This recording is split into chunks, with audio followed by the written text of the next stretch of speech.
ওরে বাপরে বাপ, এত বড় দুধওয়ালা গাই! এটা বেচতে পারলে তো অনেক টাকাই পাবো। হ্যাঁ,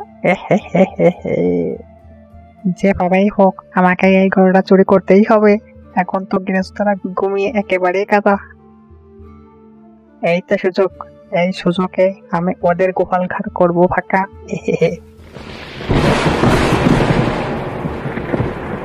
এই এই যা গেল পড়েছে। বৃষ্টি যে আর সারা সময় পেল না।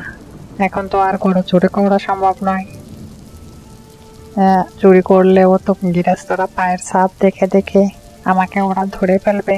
তার চেয়ে বরং কালকে ঠিক এই সময় এসে গরুটা একেবারেই খেয়ে দেবো। আজকের মতো চলে যাই।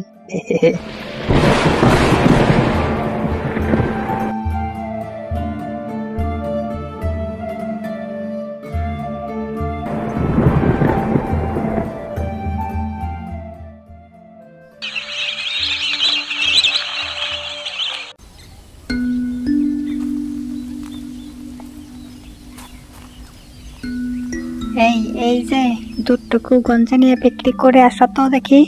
বেশি দেরি করলে যে আবার দুধগুলো নষ্ট হয়ে যাবে। হ্যাঁ হ্যাঁ, বউ দাও তো, বেশি দেরি করা ঠিক হবে না।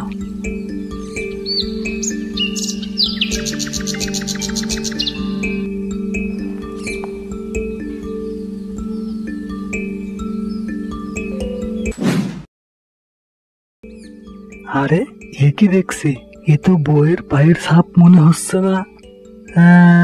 বউ তো রাতে গোয়াল ঘরের সামনেও আসে নাই, তাহলে তো অন্য মানুষের পায়ের ছাপ। রাতে বৃষ্টি যখন নেমেছিল ঠিক তখনই আমার গোয়ালের সামনে কেউ একজন এসেছিল।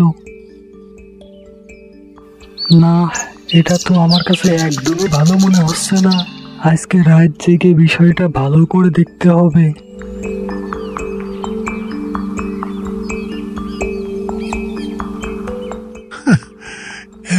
এতগুলো লোক থাকতে আমার বাড়ি চুরি হয় কি করে? হ্যাঁ, এত আমি ভাবতেই পারছি না।